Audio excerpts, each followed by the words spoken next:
I beckoned the man standing nearby and whispered to him, "Come closer. Go towards the rising sun. For I have already lived through my sunset." The words come with great difficulty. Fear flashes in his eyes. He hesitates, then awkwardly nods and steps away. I pull the sheet over my head, turning onto my side, as though preparing to sleep for the last time. Death beckons me from every direction. How easy it would be to fall into oblivion, to free myself once and for all from pain and suffering. The plague has devoured my frail body from within for several days. I am wasted. I have no strength left. The sun has set. Silence reigns around me. My eyelids twitch, but the pain does not let me sleep. I am between oblivion and consciousness, yet I do not die. My eyes beg for closure, for rest. A sweet feeling of oblivion begins to wash over me. I do not know if I have fallen asleep or lost consciousness. All around is darkness. Soon the dawn will come, and the sparrows will begin their morning song. Spring has arrived. The streams are full of melting waters, flowing into the river that runs beside the camp. "You cannot step into the same river twice," said Heraclitus. "For the flow always brings new waters." Nature itself is a flow, relentless like the Danube, sweeping away everything in its path. So it is with life. It is like the river of time, it washes away the old to give birth to something new. The past remains at the river's source, while at the mouth of the river awaits the boundless darkness of the future, hidden from my sight. I no longer need doctors or medicine. How good it is that all this turmoil is over. The time has come for change. Time for death itself. Death, it is all change. We may try to delay it, but we cannot avoid it. It is a foolish endeavor to drink wine, cast spells, and hope to reverse the river's flow and delay death. From the heights of the years I have lived, I understand that the lives of most men are a tragedy, crafted by their own hands. They inflate with pride, or lose their minds to grief. All their worries are trivial, fleeting, fragile. In this swift current, there is nothing to cling to, nothing to rely on. It is like giving your heart to a sparrow nesting on the riverbank. Before you can even grow fond of it, it will fly off and vanish from view. My heart, too, was once given to many, my children. 13 boys and girls, born to me by Faustina. Only Commodus and 4 girls remain. They stand by, their faces sorrowful, mourning me. All the rest have long since gone. At first, I grieved. But the Stoics taught me patience and acceptance. Grief is natural. Even animals mourn when they lose their young. But some, in their sorrow, cross every conceivable boundary and let painful thoughts and passions consume them. The wise man accepts his pain and bears it, but does not let it destroy him. Nature also demanded back my beloved son, Marcus. I gave him the name I bore as a child, passed down through my family. He died on the operating table, bleeding out. I mourned for 5 days. Then I had to go to war in Pannonia. Later, the noble Apollonius reminded me of the words of Pythagoras. Mad is the man who seeks figs in winter. It is the same as grieving over your child when nature, which gave it to us for temporary use, demands it back. I love them dearly, but I also learned to accept their mortality. All generations of men are like leaves that fall upon the earth. My children were such leaves, brought to me by spring, and taken away by the winter storm. In their place, others came. I wished to keep them forever with me, but I always knew that they were mortal. For the heart that cries out, "God, protect my children," is no different from eyes that desire only pleasant sights, refusing to accept that everything in this world is subject to change. Whether we want it or not, the wise man sees life and death as 2 sides of the same coin. When Xenophon, one of Socrates' most noble disciples, learned of his son's death in battle, he said, "I knew my son was mortal." He firmly grasped the principle that everything born must eventually die. This truth I witnessed since childhood, when I lost my father. I barely knew him, only that he was kind and gentle. My mother survived him, buried him, and when the time came, I buried her. Our adoptive father, the Emperor Antoninus, buried his empress, and then it was my turn, and it was left to me, rather than to his sons, to place Antoninus in the tomb and mourn his passing. Then, unexpectedly, my brother, the emperor, passed away. I buried him as well. Finally, I committed to the earth my beloved empress. Soon, I will be reunited with her when Commodus places my remains in the magnificent mausoleum of Hadrian on the Tiber shore. In time, friends will read eulogies and remind the people that Marcus Aurelius did not die, but simply returned to nature. This evening, the sun will set and take me with it, and tomorrow, a new sun will rise, and someone else will take my place. Now, death, my old companion, has come to me. For indeed, I can call you a companion. You have often visited me in my imagination. I have long been accustomed to your approach. How many times have you appeared when I reflected upon the emperors who ruled before me? Everything has changed, yet the essence remains the same. Unknown men marry, raise children, fall ill, and die. Some fight wars, others feast, some till the soil, and others trade. Some take up swords, others scheme, suspecting their companions of conspiracy. The intrigues of the few among us are countless. They pray for the death of others, complain about their lot, fall in love, amass fortunes, or dream of high positions, even the royal crown. So many people, whose names we do not know, whose lives passed unnoticed and are now forgotten, as though they were never born. Now, let us consider the great ones. If there is any difference between them and others, death knocks equally at the royal palace as at the poor man's hut. Where is Augustus, the founder of the empire, his family, his ancestors, his priests, his advisors, and all his retinue? They are gone, not even a trace remains. Alexander the Great, his elephant, and his donkey, they too have turned to dust, equal before the face of death. And what of the great dynasties that have completely perished? Consider how their ancestors worked to leave behind an heir, and now their dynasty is but a name on a tombstone. How many cities have been buried, entire nations wiped from the face of the earth? When the great Scipio was asked why he did not rejoice at the destruction of Carthage, he wept and foretold that one day even Rome would fall. Every historical epoch compels us to make the same conclusion: nothing is eternal. The empire of Alexander the Great, long gone, passed to Hadrian and Antoninus. I, too, belong to this line, and today only monuments and legends remain. The names of Hadrian and Antoninus now have an archaic ring, like the names of Scipio Africanus and Cato the Younger, etched into historical books. Tomorrow, my name will sound just as archaic, representing an era long past, the reign of Marcus Aurelius.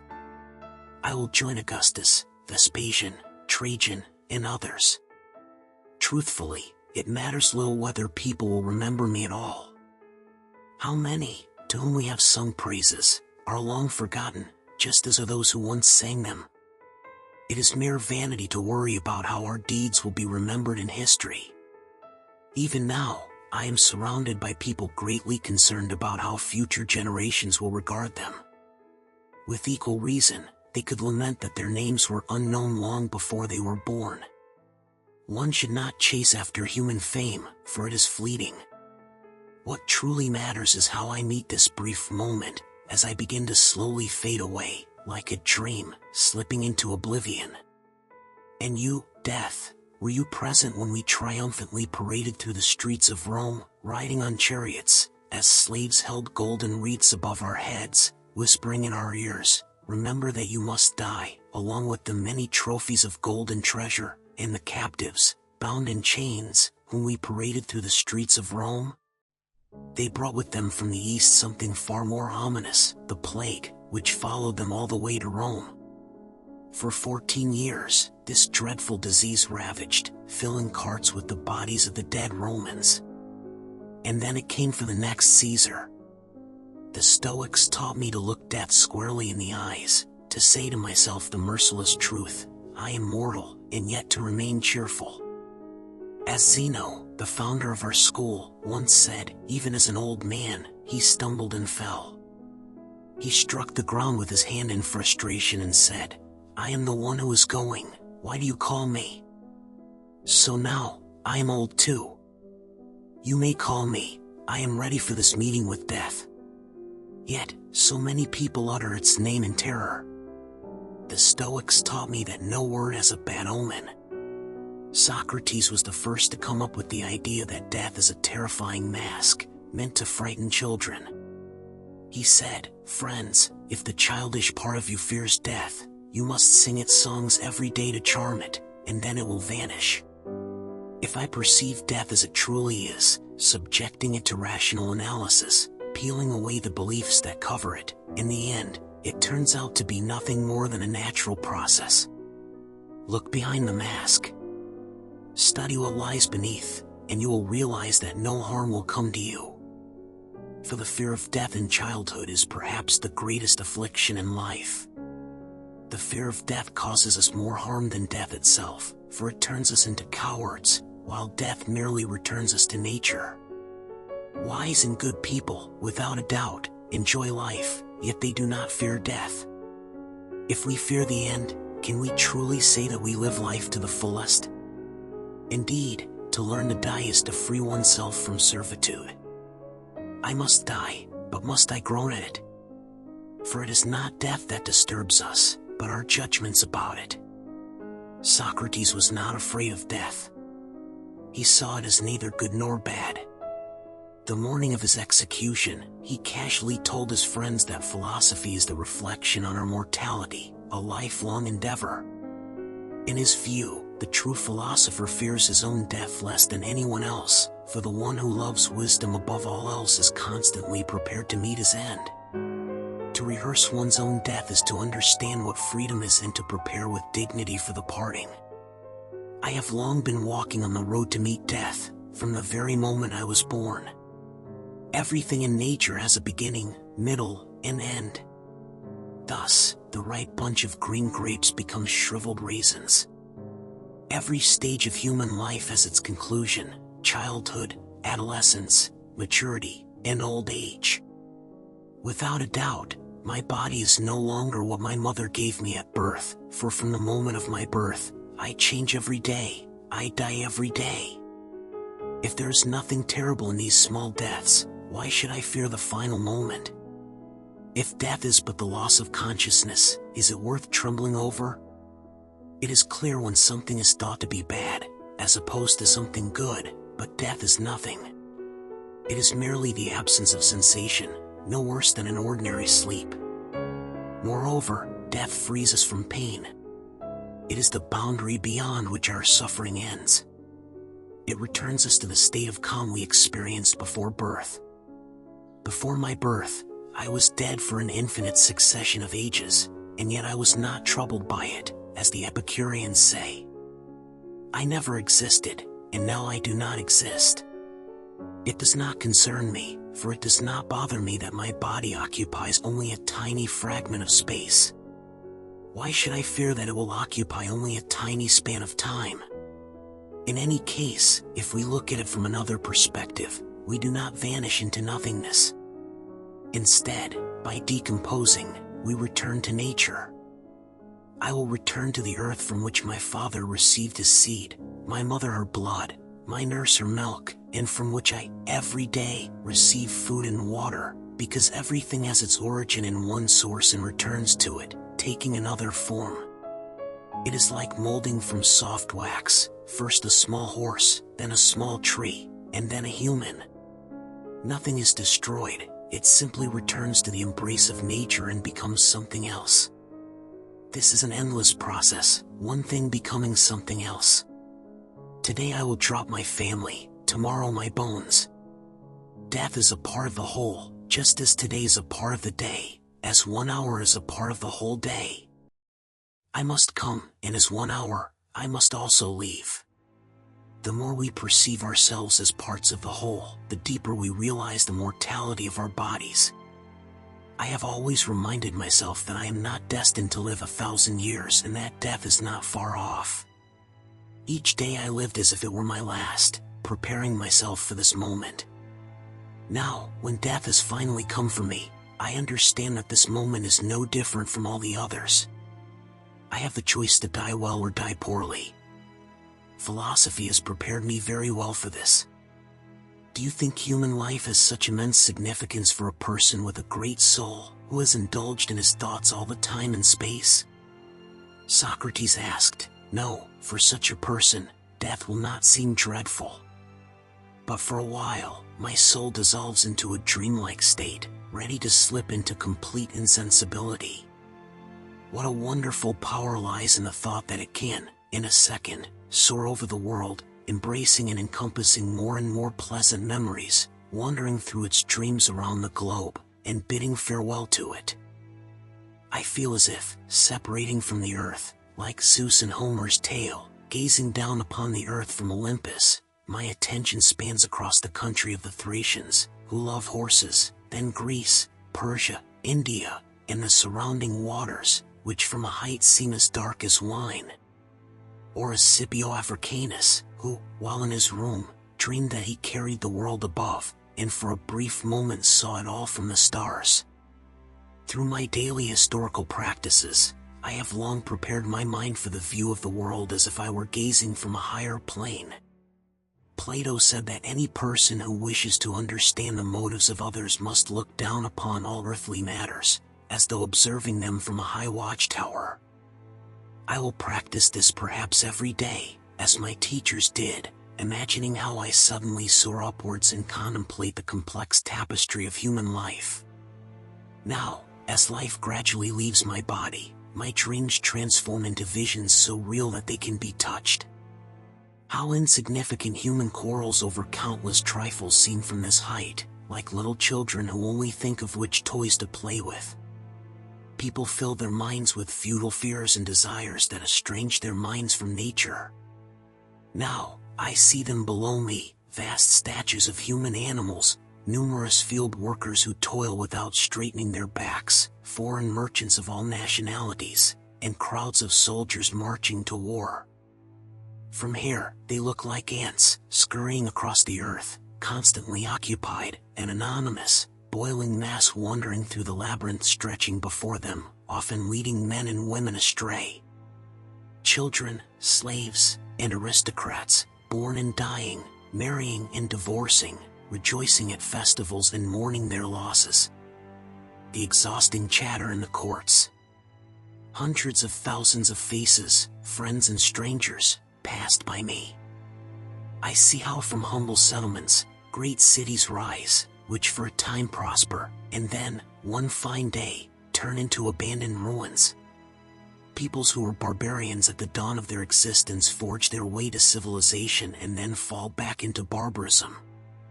After darkness and ignorance, art and science emerge, which inevitably undergo decline, returning once again to darkness and ignorance. In the remotest corners of the world, I see unknown exotic races, the diversity of rituals, languages, the endless procession of life, and those who existed long before me and those who will live after my death. And although fate destined me to become the Emperor of Rome, how few there are in this vast world who have heard my name, let alone those who knew me personally. These people, too, will soon die and be forgotten.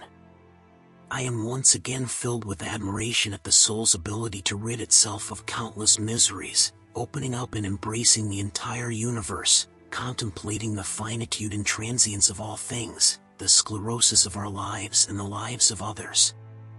In comparison with eternity, we become generous, that is, great in spirit, expanding our consciousness and rising above the trivialities that have their place down there. If the soul is not bound to the earth by fears and desires, it soars in free flight and returns to its homeland, like a citizen of the universe, whose home is the vast expanse of space. Glory to the gods who taught me to perceive the whole universe in this way and to reflect on the immensity of time and space. I have learned in my mind to compare every single thing with the scale of the universe and to understand that its size is far smaller than a mustard seed. And if we compare it with the scale of eternity, it is as fleeting as the turn of a screw in a mechanism. For what is invisible to the mortal eye can be understood by the intellect. I see how before my eyes forms a mental image, a shining sphere, containing the entire creation of the world. And I can see each part clearly, but all together they merge into a single vision: stars, suns, moons, the earth, including land and water, and living beings. I see it all as if in a transparent sphere that, in my imagination, I can fit into the palm of my hand. From this cosmic height, I gaze upon all the sufferings and misfortunes that have passed through the history of the world like a red thread. I know that to feel rage about them is as futile as crying over a paper cut. My life is finished, nothing remains, not fears nor desires that could separate me from the earth and nature. Before my very eyes is the boundless cosmos, with heavenly bodies spinning on their orbits. I sink deeper into these fantasies, into a journey through the sky, as the strength leaves my body. In this immense ocean of being, our Earth seems like a tiny speck, in the vast territories of Europe and Asia, no more than specks of dust. The enormous oceans are nothing more than raindrops, and the tallest mountain is a solitary grain of sand. I marvel only at the beauty and grandeur of the stars, and the ability to contemplate them, perceiving it as a blessing. The view of the entire universe before me fills me with even more wonder. Ah, if only I could cross the threshold of death and transform into something as beautiful as nature itself, I would no longer feel like a stranger in my homeland, traveling through the realms of nature. My mind embraces all events, absorbing each one individually and seeing how it turns into a meaningless trifle. Can these insignificant episodes contain any tragedies? No wonder, no astonishment. What I have learned throughout my life, I now see everywhere, shifting my attention from one object to another, and seeing the same thing from all sides. The universe is a single living being with a body and consciousness, and the mind of an individual human being is but a tiny part of one great intellect. All living creatures are members and organs of one vast body, and without realizing it, they act harmoniously, creating history through a succession of events, all arising from one powerful impulse. Everything in our universe is so intricately intertwined that it forms a single canvas in a chain of events. It was enough for me to once see each fragment separately and, by using my imagination, to picture the whole. My perception of the world has changed forever, forever freeing me from fear and desire. Now I see only the complete picture composed of all these parts, and it looks more realistic than anything else. Everything I knew before, my life and opinions, seems like smoke that clouded my vision of nature. I am filled with joy from this all-encompassing view, and myself expands, gradually merging with the infinite universe. How insignificant the portion of cosmic time allotted to each of our lives is, and how small this piece of earth that we tread upon seems. The clearer this vision becomes to me, the more I understand that there is nothing more important in life than two simple things we must do. First, we must follow the call of our higher nature and submit to the will of reason. Second, we must approach all events, whether they bring pleasure or pain, praise or blame, life or death, with wisdom and detachment. As life flows from my body, my soul rises higher. The invisible boundary between imagination and knowledge breaks down, and before my eyes, constellations form, like those adorning the walls of a Mithraic temple. I glide easily along them, like a ship passing across a calm sea. Around me are myriads of stars, creations of pure light, flawless in their nakedness. They gracefully make their way across the sky, never deviating from their course. How different they are from the people down on earth, who possess this divine beauty. It is hidden deep within us, and we live as prisoners of our own folly and greed. The wise man is like a star or the sun. I, blessed with purity and simplicity, have been fortunate to observe these traits in others. Individuals such as Apollonius, Junius Rusticus, and Claudius Maximus have, through their own example, shown me how to live wisely, virtuously, and in harmony with nature. And now, freed from all earthly attachments, I feel how my soul has been purified and transformed, revealing to my spiritual vision the radiance of deep wisdom, wisdom I once grasped in the words and actions of my beloved teachers. Life slips away from me, and I agree with it. I am ready to part with it at last. My soul is free to follow its true nature without hindrance. Everything now seems clearer to me than ever before. The sun does not do the work of the rain or the wind. The sun and the stars in the sky send me their frozen rays to remind me of our purpose. I was born to follow my nature, which means striving for wisdom. The countless stars, although individually unique, together weave the heavenly veil. Man was conceived to be such, to patiently cultivate within himself the light of wisdom throughout his life and to spread it upon others. To live wisely, alone, and in harmony with the society of his kind. The ancient Pythagoreans were right. Contemplations on the unchanging purity and simplicity of the stars allow one to clear the noise of earthly debris, freeing their rays. Apollo's light pours upon all living things, and the sun's rays never fail to illuminate objects, not losing their strength or becoming tainted in any way. They linger on these things, caressing them and revealing their essence, neither deviating like the wind nor absorbing like the rain. So too, the mind of the wise man is like the celestial sphere, emitting the purest sunlight. It illuminates things without becoming entangled in them, and without diminishing in the process. For what does not attract light condemns itself to darkness. In the mind of a purified person, there are no secrets or hidden things, only pure wisdom. Like a blazing fire that consumes all that enters the furnace, only to burn even brighter, the mind is capable of overcoming any obstacle and finding the virtue necessary to respond to it. We have been burdened with the not-so-pleasant duty of caring for this mortal body with its unruly passions, but our intellect belongs solely to us. We free ourselves from attachment to everything external, distancing ourselves from things. When we finally understand that they are fleeting and entirely indifferent, when we sever the bonds between the present moment we inhabit and the past and future, we liberate our soul from external things, allowing it to dedicate itself to realizing its true nature. External things, such as health, wealth, and reputation, are neither good nor bad. They present us with opportunities, which the wise man uses for the good, while the fool uses them for harm.